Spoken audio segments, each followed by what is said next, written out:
существуют работы, существуют художники, которые, ну, я считаю, попсовыми, которые просто стали популярными за счет массового медиа, за счет их популярности, за счет их интересной биографии, потому что если мы посмотрим на ту же Мона Лизу, Ван Гога, Пикассо, Дали, вот всех этих художников, которые я лично рассматриваю как попсовые, все они за собой имеют не только как лицо и картину, но и какую-то интересную историю.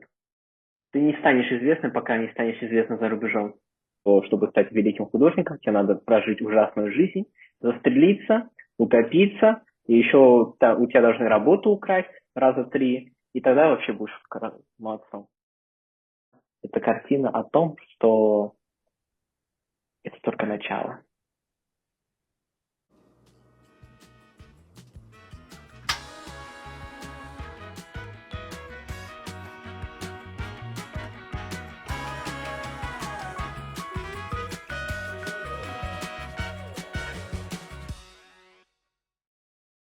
Итак, я не зря нахожусь в Пентри. Это подсказка к тому, о чем будет наше первое интервью сегодня.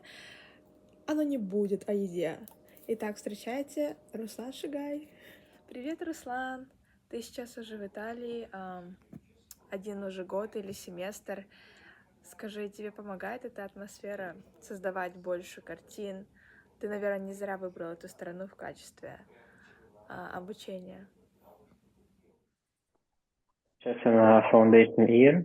Это подготовительный год, и после я собираюсь поступать на графического дизайнера в Милане. Италия, конечно, это страна полная культурой и историей, связанной с искусством. Конечно, это очень сильно вдохновляет. И это дает огромный буст тебе, продолжает трудиться и продолжает совершенствоваться.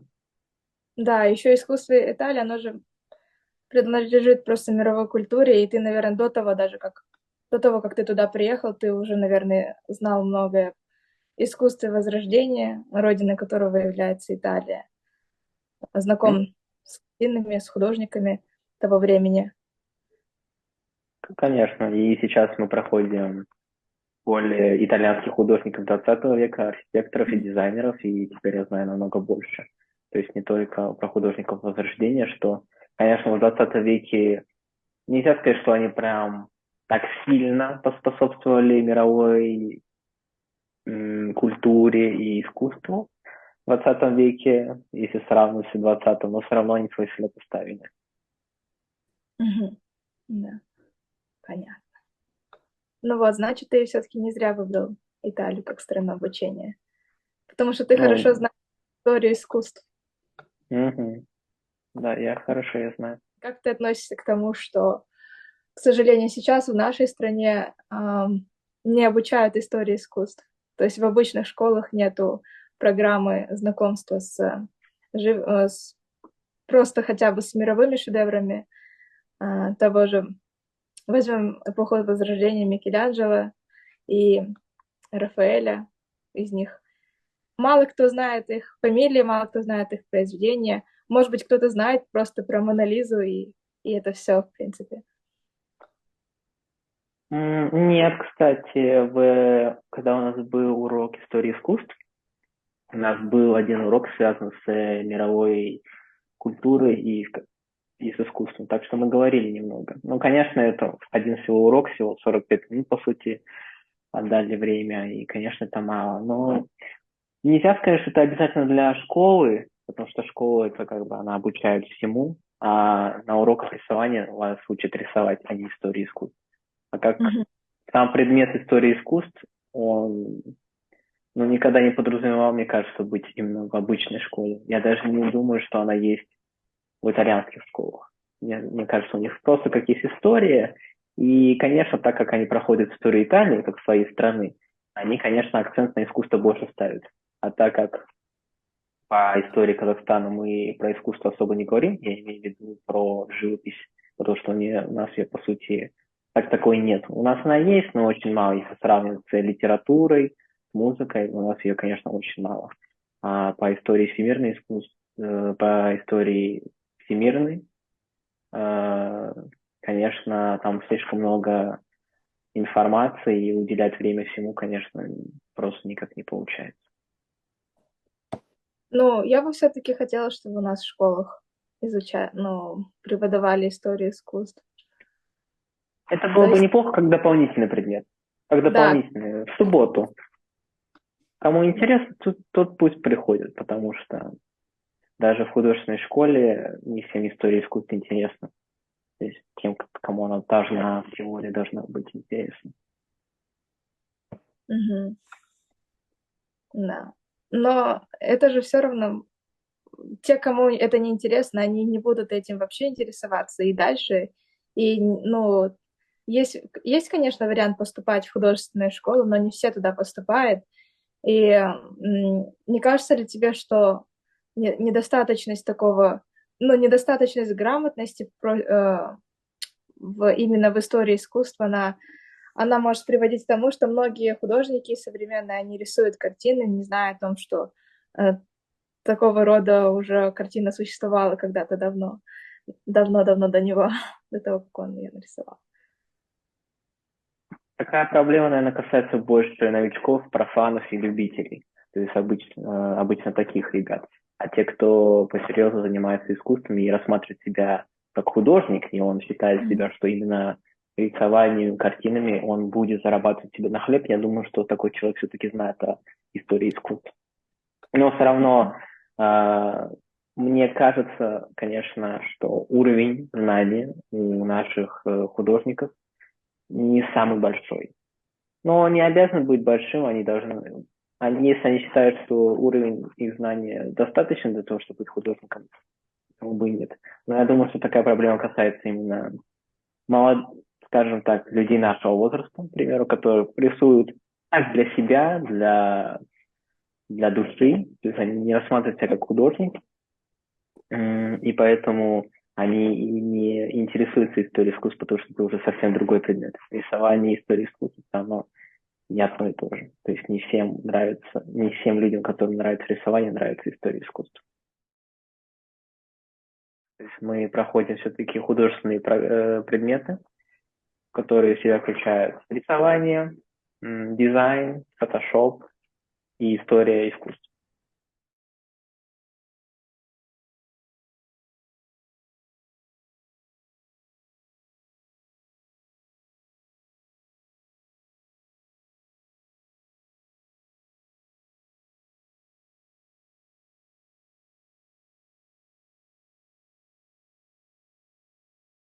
Мои работы не имеют смысла в большинстве случаев.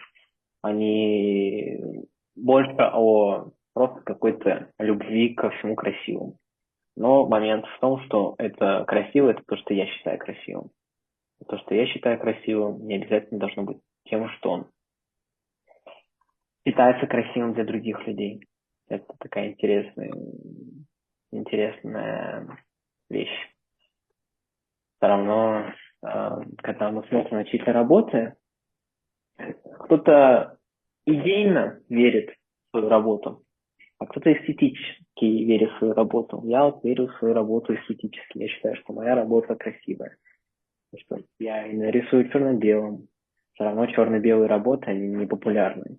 Если ты так заметишь, вот если мы возьмем какой-то обыкновенный рынок вот этого массового коммерческого искусства, то как выглядит идеальная бизнес-модель для художника? Ты берешь огромную работу, рисуешь людей, люди любят людей, какую-то собаку присобачивать, ну, по желанию, а самое главное красочность. Люди любят краски, люди терпеть не могут черно-белое, у них какой-то рвотный инстинкт срабатывает. Даже я приведу пример с музея Казахстанского национального в Астане. Есть огромный зал, и у него есть два осветления. Это графика Казахстана и живопись Казахстана. Живопись Казахстана полна людей, а графика пустая. А хоть эхо свое услышишь, прекрасно будет. Можно догонялки играть. Самим собой только. Поэтому вот так. Но у тебя есть цветные картины, вот, к примеру, Бакханалия, которую ты нарисовал.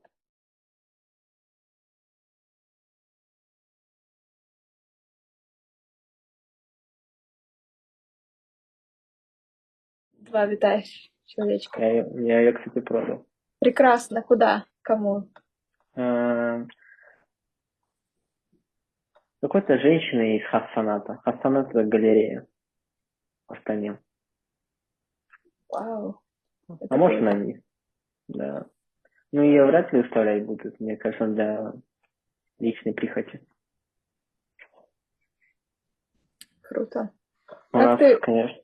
М? да, как ты продаешь свои картины? Ты эм, сам приходишь в галерею и говоришь им о своих работах, о том, что ты бы хотел выставляться у них или как? Я не продаю свои работы, у меня их слишком мало, а времени занимает слишком много, чтобы их написать, поэтому у меня просто на выставке даже их не хватит, поэтому я, наверное, планирую, что, наверное, штук 30, может быть, 40 нарисовать. Ну, конечно, займет. Если 30-40 работ, значит 340 месяцев. То есть не Мгм. скоро у меня будет выставка, ой, не скоро я буду их продавать, ну, по крайней мере, я не хочу. Поэтому если я хожу в галерею или в музей, я просто говорю, что я хочу выставить. Да, конечно, существуют работы, существуют художники, которые, ну, я считаю попсовыми, которые просто стали популярными за счет массового медиа, за счет их за счет их интересной биографии, потому что если мы посмотрим на ту же Мона Лизу, Ван Гога, Пикассо, Дали, вот всех этих художников, которые я лично рассматриваю как попсовые, все они за собой имеют не только как лицо и картину, но и какую-то интересную историю. Ван Ван Гог — это такой художник, там жил несчастный, бедный, там 37 лет застрелился, в бедности жил, упивался, там продал 0 с копейкой работ.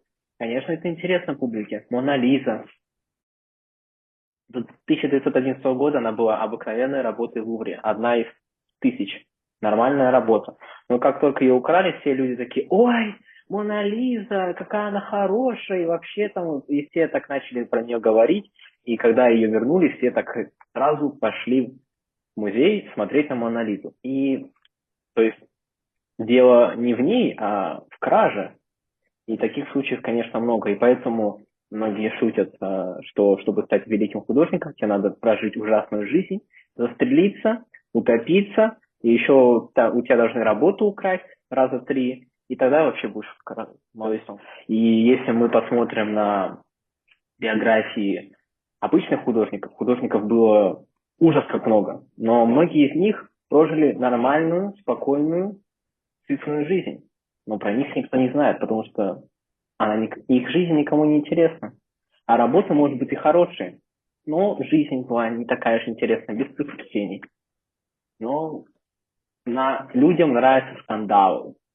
Такая вот черта у нас.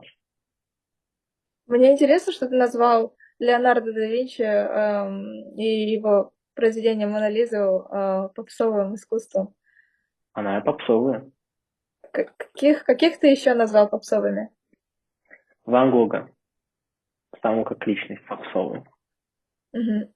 Пикассо, Ты- ну, про него не так уж много знают, мне кажется. Люди знают, что он какую-то чушь рисовал, по их мнению. И ее продают на аукционах за миллионы долларов и думают, ну, люди сумасшедшие, сумасшедшие люди продают сумасшедшие работы, чтобы сумасшедшие люди с деньгами купили их. Вот. Мгм. Богачам делать нечего просто. Хорошо, ну то есть они когда-то были попсовыми, но сейчас уже их не рассматривают как попсовых художников, правильно? Нет, они были обычными художниками, но из-за череды каких-то определенных событий они потом стали попсовыми. И сейчас вот если ты зайдешь на онлайн-магазин носков и увидишь, на какие картины на них напечатаны, ты поймешь, какие художники, значит, попсовые. То есть, на носках есть Мона Лиза и есть Ван Гог. М, Попсовые очень даже, если их на кружках продают. Ну хорошо, а Это считаешь ли ты Энди Уорхола попсовым, то, что он рисовал поп-арты? можно ли сказать, Ну, что его было? ну, он попсовый, он художник поп-арта, он как бы все взаимосвязано, так что я его прощаю. Тем более люди знают про его работу, но не знают вообще, в чем суть. Они просто знают про них. Все видели Мэрилин Монро, банки супа и Кока-Колу. Королева. Выходит из моды, когда она выходит из моды, или наоборот. Как стать попсовым, это дело времени. И художник может уже умереть к этому времени, как Ван Гог.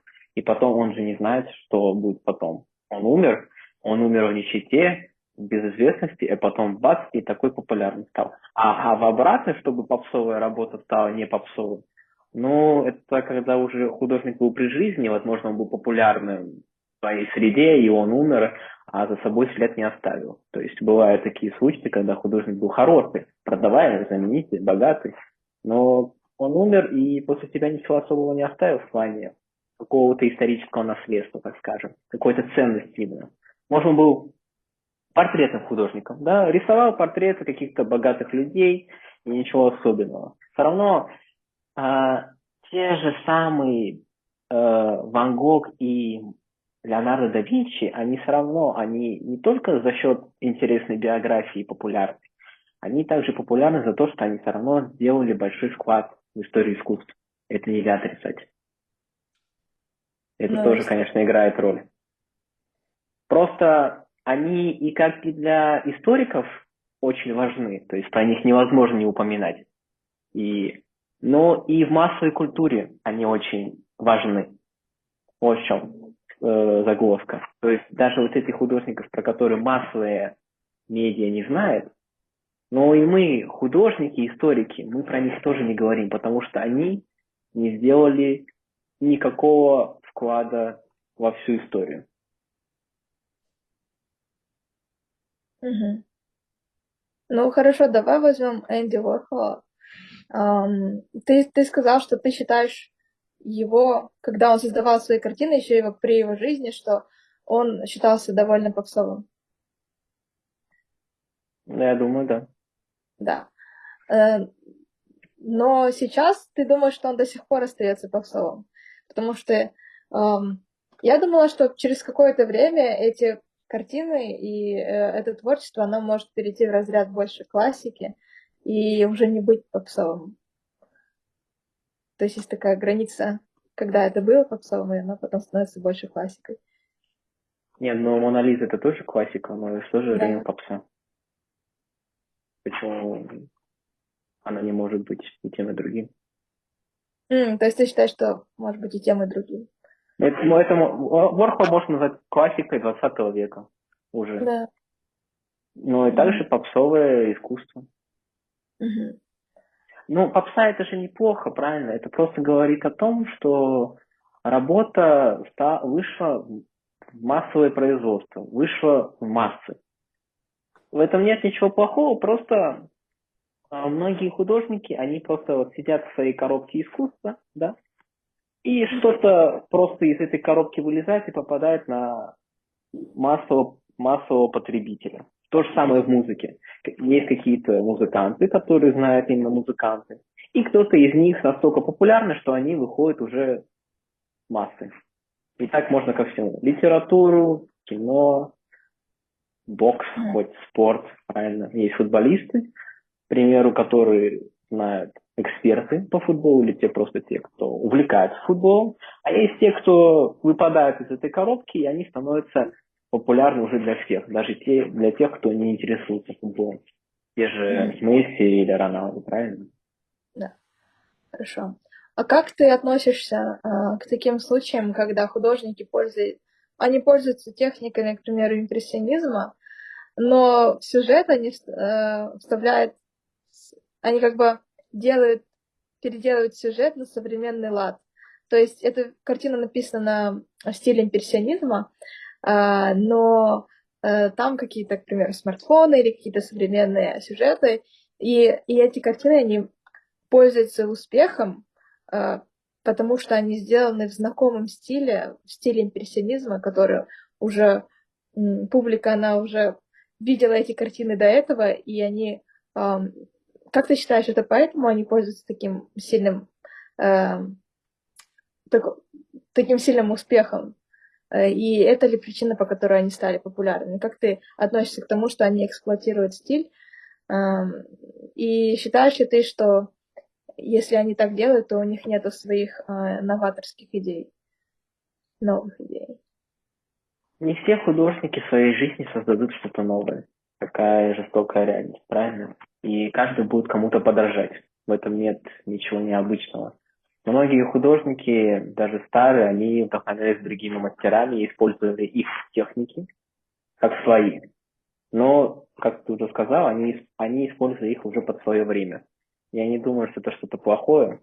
Если им это нравится, пусть так и будет, потому что я знаю многих художников в Казахстане также, которые используют технику импрессионизма, как ты говоришь, но уже под современный лад, под лад казахстанский все равно.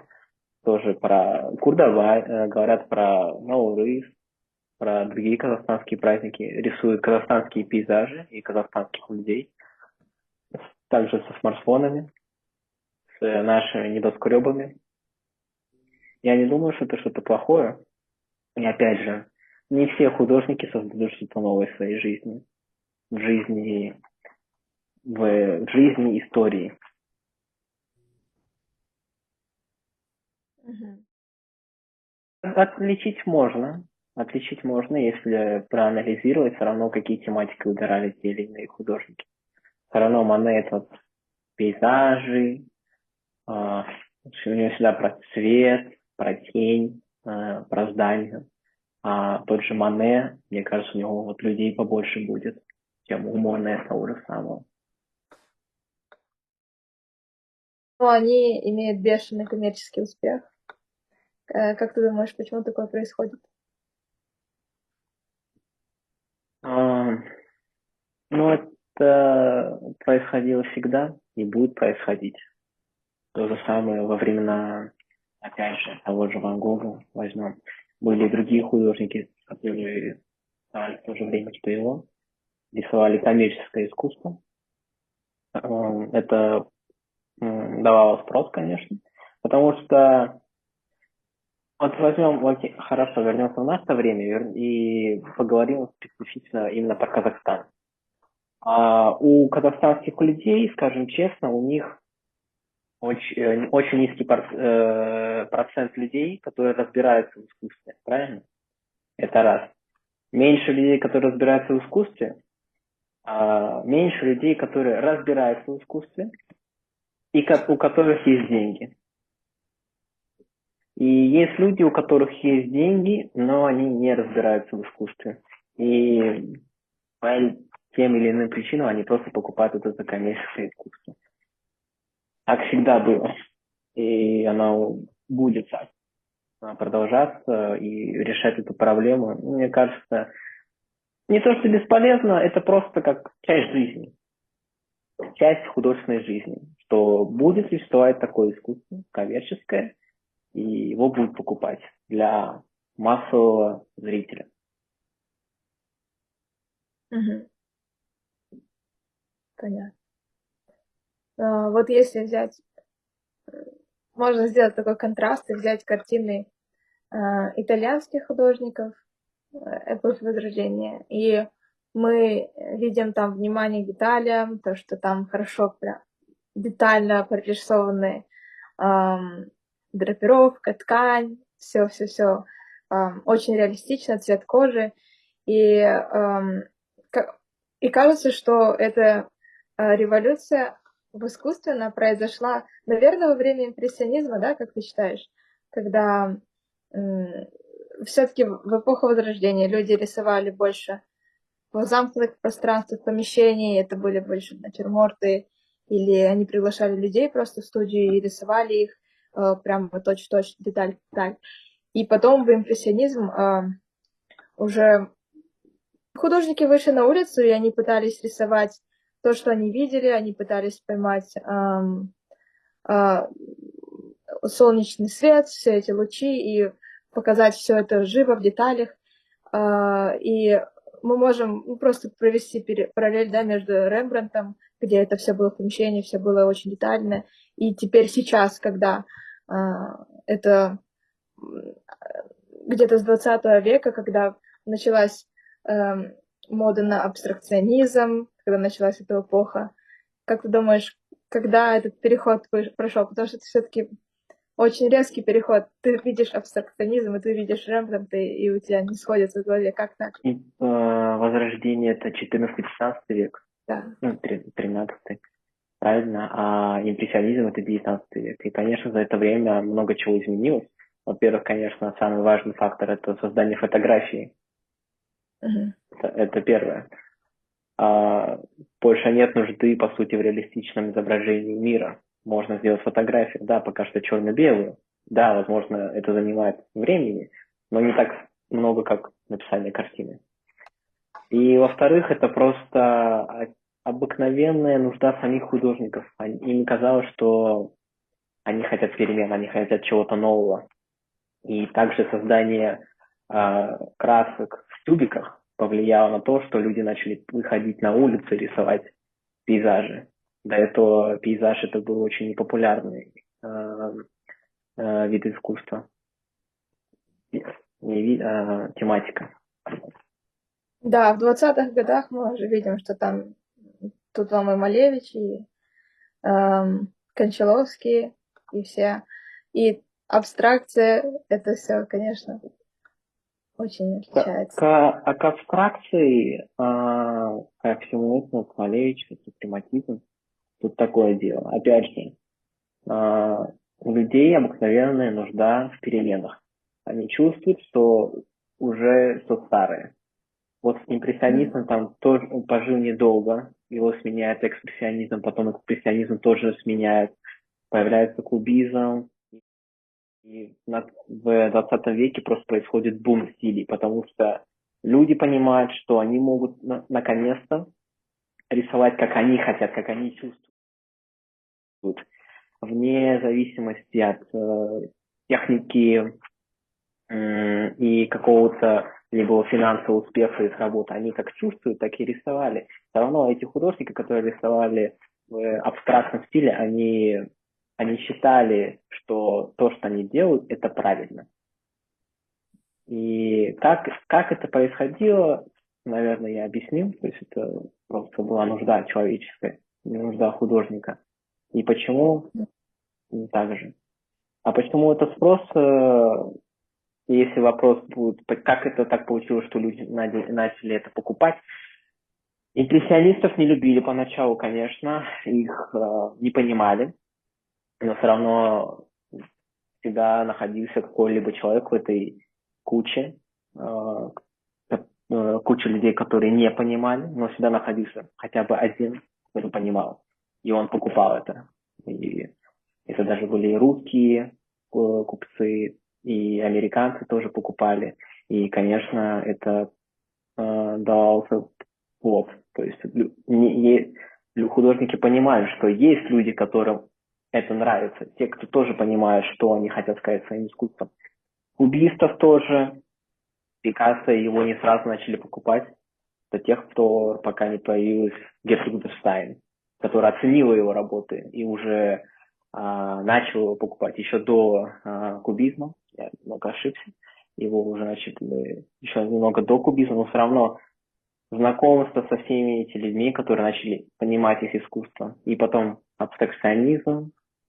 Честно говоря, абстракционизм, не могу сказать, что он сильно получил признание как у публики, но больше как у самих художников. И, конечно, они вдохновились Кандинским, начали уже создавать свои работы.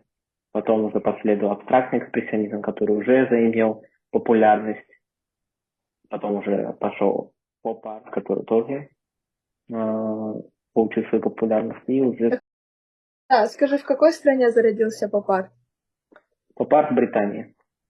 Он Мгм. зародился в Британии, но, конечно, стал известным больше в Америке. Но это была идеальная страна для этого стиля.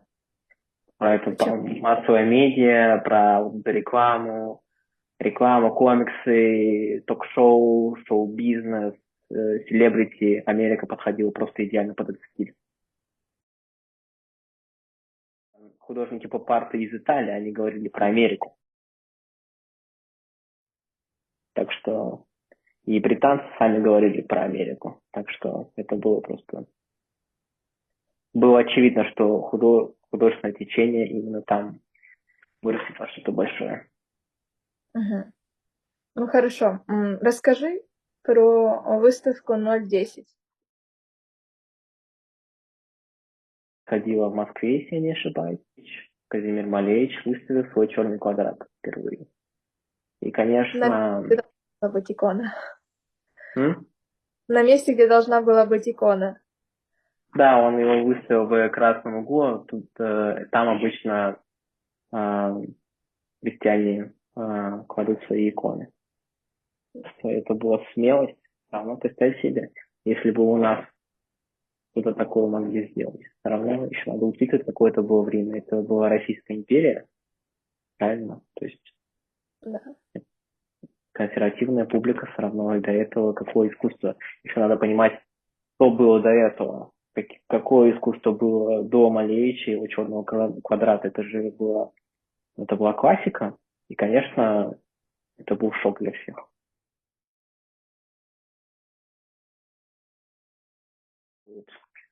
Это как рисовали предмет, смотря через разные ракурсы. Это так работало.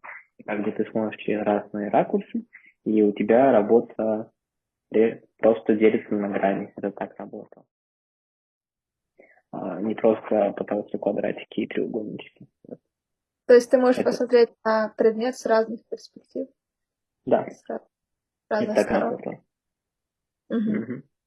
Его не понимают, кубизм не понимают, те, кто его не понимает, это те же люди, которые не понимают абстракцию, супрематизм, абстрактный экспрессионизм. Короче, то, что все было после 20 века, в 20 веке, что происходило, люди не понимают.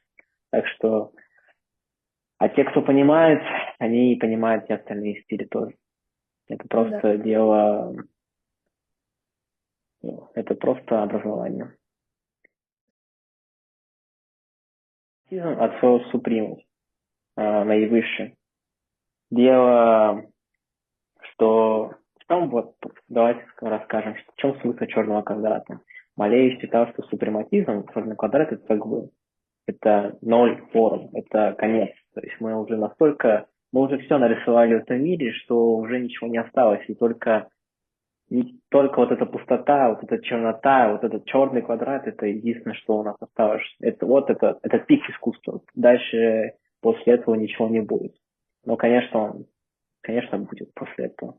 Но он считал именно так, что пик искусства это супрематизм. И поэтому он его поставил как раз в красный угол. Потому что он считал, что это религия целая. И он окружал других людей своей религией. Это так работало. Еще можно интерпретировать это как точку, которую он поставил в искусстве.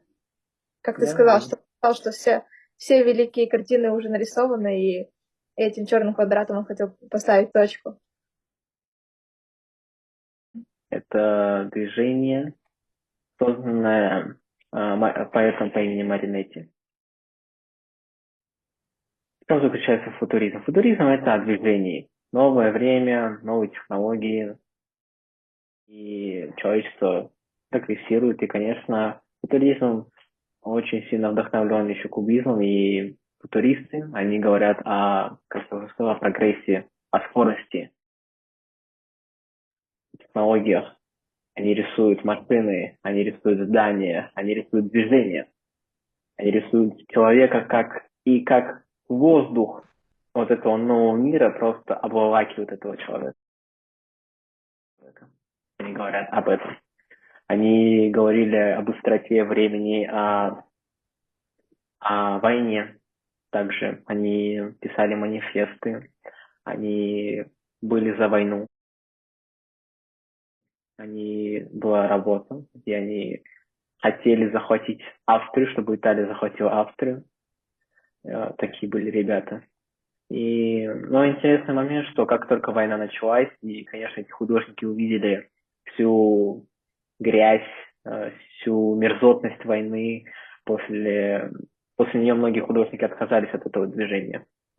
Только немногие, сам Маринетти продолжал следовать свои убеждения, что футуризм – это рабочая вещь. Но многие, конечно, художники, как Карл Каро,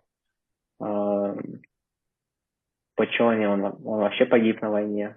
Как Каро Каро или Джона Северини, они, конечно, уже под конец прибыли к другим видам искусства, тому же кубизму. Но, конечно, у нас галерея это частный предприниматель, правильно? И человеку нужно зарабатывать деньги.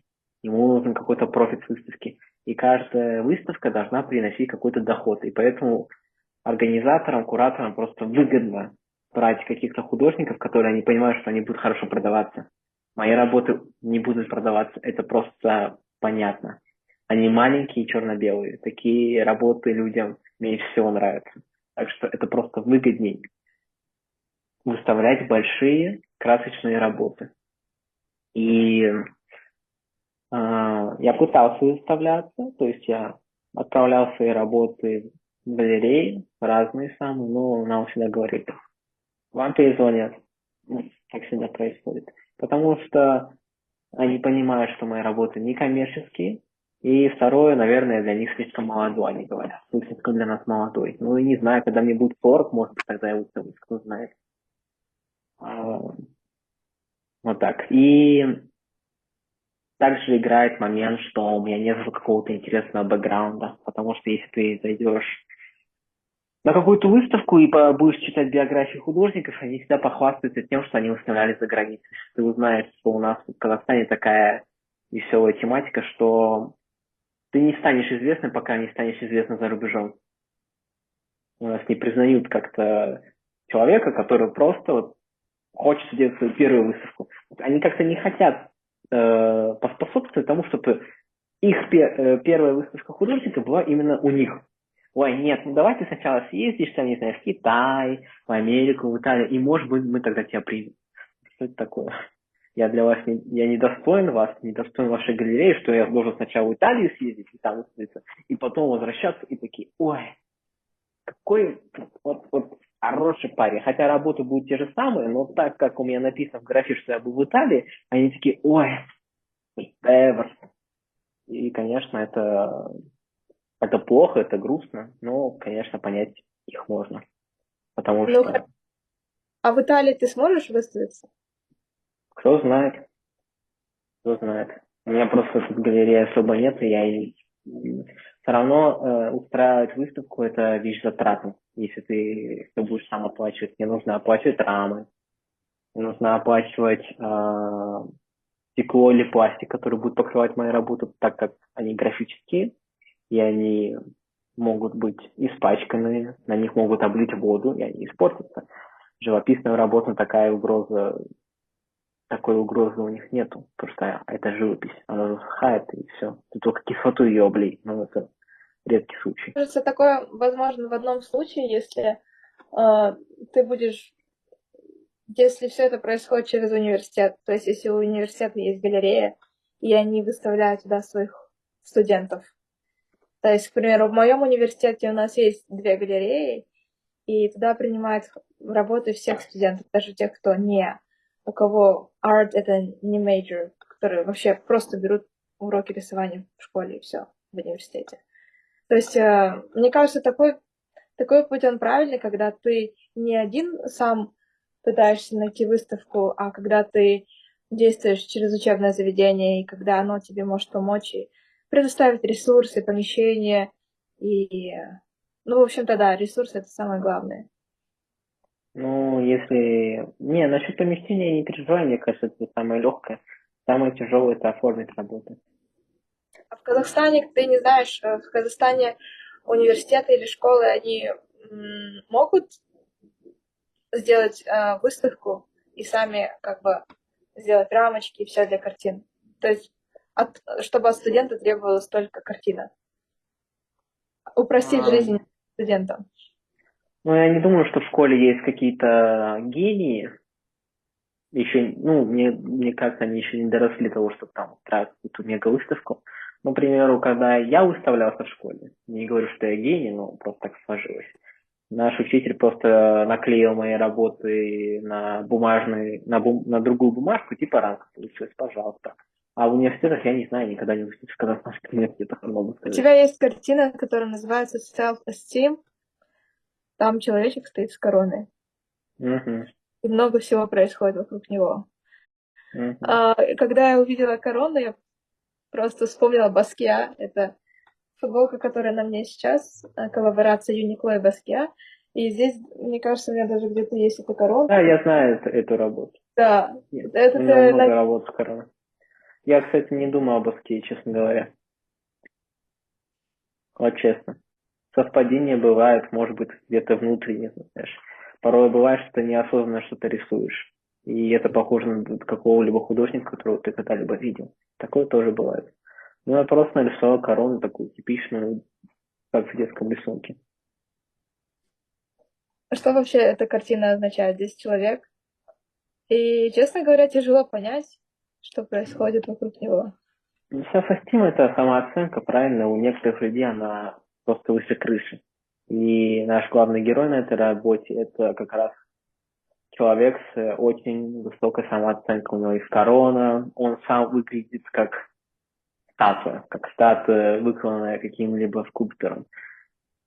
И вокруг него что происходит? Это вещи, которые делают человека уверенным в себе, поднимают его самооценку. Это дом, купленная машина,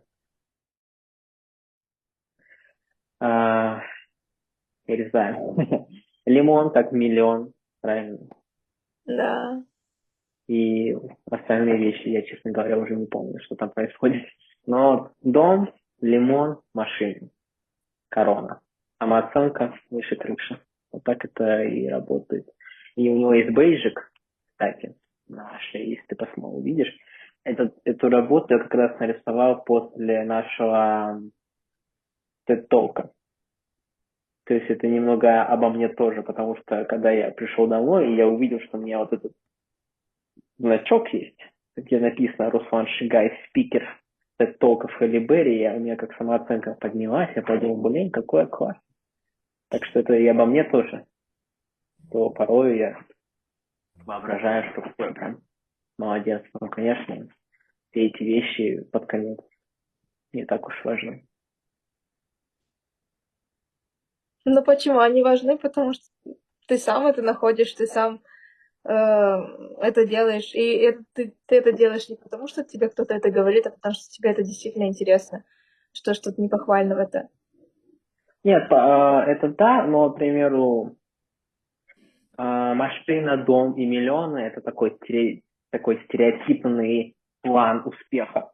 То есть успех для многих людей, он так построен, что у тебя должен быть дом, дерево, машина, жена, ребенок. Это вот обобщенной самооценки. А бейджик это вот лично, конечно, лично моя история, что вот это, вот эта вещь, которая подняла мою самооценку. То есть это только обо мне. А машина, дом у меня никакой нету, так что обо мне речи в этом случае не идет. Мгм. А что для тебя успех? Что ты считаешь? Обязательно ли тебе иметь машину или свой дом? К примеру, эм, не знаю, в Америке сейчас, ну, у многих есть свой дом, но это не обязательно. То есть ты можешь снимать квартиру, переезжать из штата в штат, находить новую работу, увольняться, устраиваться на другую, искать себя. И, ну, это как-то стереотипность, и она уже пропадает. Дом, машина, мне кажется, это не то, что успех, больше как обязательный, просто как вещь, которая должна быть, или не должна даже. Но все равно это не то, что успех, ему нельзя, не надо радоваться, то, что у тебя есть машина и дом. Это успех, потому что ты заработал на это, правильно? Да. Но некоторые люди слишком сильно гордятся этим, будто они там нашли лекарство от всех болезней. Вот в чем проблема. А то, что ты купил себе дом, купил дом родителям, это успех, конечно. Мгм. Для меня, конечно, это тоже будет успехом, но для меня высшая точка успеха это а, если я останусь в истории. Вот для меня это прям высшая степень успеха. А дом машины это тоже успех, но не самый большой. И эта работа не о том, что тебе не нужно быть гордиться тем, что ты заработал на машину, на дом. Это машина, ага. Это картина о том, что это только начало.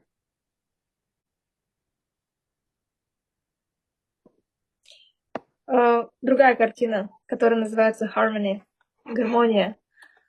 Это великолепная а, антилопа на фоне розового неба.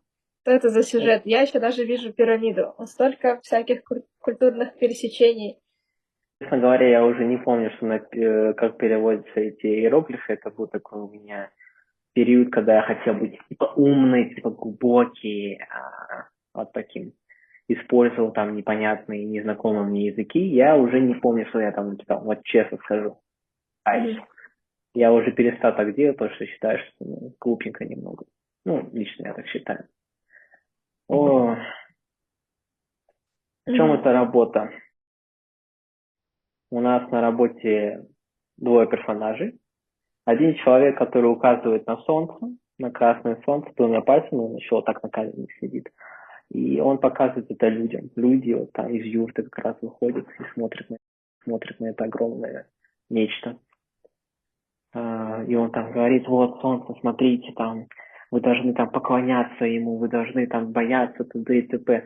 А есть второй монстр, который просто висит у себя в небе и ничего не интересного находится в этой самой гармонии. Ну, говорю, это работа, когда того периода, когда я хотел вообразить из себя что-то.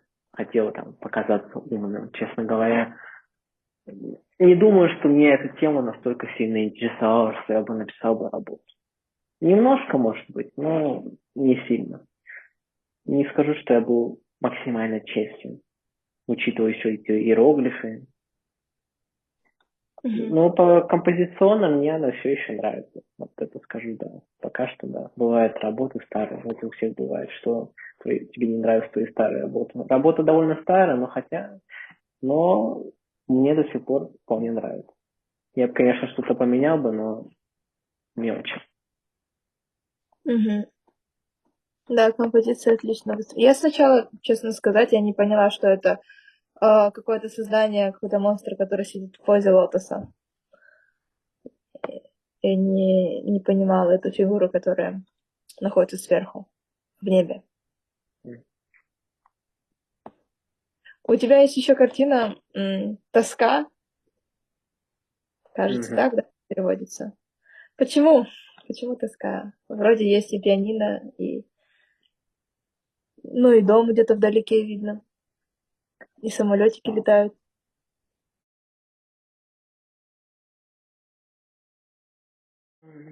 Это работа периода, когда, ну скажу, настроение было не ахти, так скажем. И на работе изображен я еще с короткими волосами. И я испытывал чувство тоски, и я пытался всякими разными способами развлекать себя. Я слушал музыку, изучал там про самолеты, про здания и про все, что происходит вокруг меня, я пытался себя как-то развлечь. Но по итогу не особо получалось. Мгм. Простая очень по сюжету работа. Мне она больше нравится. Хотя как бы более честен с собой. Ам, Мне кажется, такое состояние, но оно может, конечно, долго длиться, но обычно оно проходит. Самое главное, чтобы эта тоска не переросла в что-то более страшное. Следующая картина после этого у тебя «Султан Сапарбай». Я так поняла, это Астана изображена. Да-да-да. Вообще вот интересная история с именем. Это просто имя моего друга, и все. То есть я назвал работу в честь него. Все, что на работе не имеет какой-либо привязки к нему, не имеет никакой связи. Может, мы, конечно, гуляли вместе в этом месте, но это максимум. Ради такого события, то, что мы вместе гуляем в этом месте и называть в честь него работу, конечно, смысла особо не имеет. Правильно? Я со многими людьми гулял в этом месте. Я просто подумал, что хочу, мне нравится его имя и фамилия, хочу ее запечатлеть. Не люблю я портреты, поэтому просто я знаю, как выглядит Султан Сафарбай, и просто смотрю на эту работу. Я смотрю сначала на работу, и потом воображаю в своей голове его лицо. И мне так больше нравится, нежели просто портрет. Вкусно. Да, интересно, что только ты знаешь, кто такой Султан Саварбай, а мы будем просто восхищаться Астаной красивой. Ну, кто знает, может быть, Султан Сапарбай в будущем станет самым великим человеком всего Казахстана. И потом подумайте, ох, нифига себе, Руслан, оказывается, был с ним знаком. Вот работу написал в 21 году. Или 22-м. Что он сделал, извини, я не услышала. Вот он молодец такой, написал работу в честь него. Еще. А, мгм. У тебя интересная цветовая гамма, оранжевые цвета, зеленые. Все, что было. Я обычно не покупаю фломастер, это приносит семье в качестве подарка младшему братишке. Я отбираю два фломастера. Я только недавно приехала, и я еще не купила ничего, кроме большого формата для скетча. Мне кажется, он подойдет для акварели. У меня даже нет карандашей, пастели, акварели. Я еще не ходила, не закупалась ничем. Поэтому у моего племянника, у него просто есть несколько цветных карандашей, и я ими пользуюсь. Потому что я слишком была занята учебой, и мне казалось, что мне нельзя тратить столько времени на хобби. Я считаю рисование своим хобби, но кто знает, хобби ли это будет. И, если честно, рисование — это одна из причин, по которой я выбрала биологию как свою специальность здесь. Потому что я сходила в Смитсоновский музей. Э, Я, кстати, об этом говорила на своем втором тед-токе. Я сходила в Смитсоновский музей, там увидела картину э, одного художника. Кажется, это был... Я не знаю, есть ли там картины Аудабона, но я сейчас сделаю проект по истории над картиной Аудабона, работаю. Он рисовал птиц, и я буду рисовать птиц в его стиле. И тогда я просто... Это послужило моим вдохновлением, и я подумала, да, я тоже хочу рисовать птиц, тоже хочу увлекаться биологией, поэтому я выбрала что-то среднее между рисованием и связала это с биологией. Год целый я не знала, кем я хочу. Я хотела быть программистом. Я пробовала себя в программировании, но мне показалось это скучным. Я не смогла просто Я с трудом заставляла себя работать хотя бы 3 часа в день над кодом.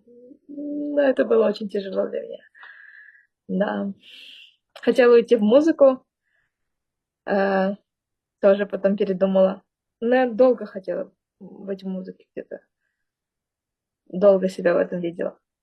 Все равно потом передумала. М. Пришла к биологии. Считаю, это правильный выбор. Пока мне все нравится. Пока мне все это интересно. Сейчас, ну, это нормально для того, кто рисует, это не любить свои старые работы. Но вот это какое-то это притворство. Сейчас мне кажется, что это притворство. Может быть, тогда я и вправду размышлял об этих вещах. Не знаю даже. Ну, как-то, если учитывать мой возраст, что я тогда делал, мне кажется, я больше хотел из себя что-то вообразить. Сейчас я очень честен с собой. Я говорю, что мои работы не имеют такого глубокого смысла. Я не размышляю о каких-то великих вещах. Я честен. У меня в голове пустовато, я бы сказал. Я рад, что я прошел через этот период. Я выучил, я знал свои ошибки. Это рост называется, в этом нет ничего плохого. Все мы проходим через ошибки, и потом мы становимся сильнее и умнее, правильно?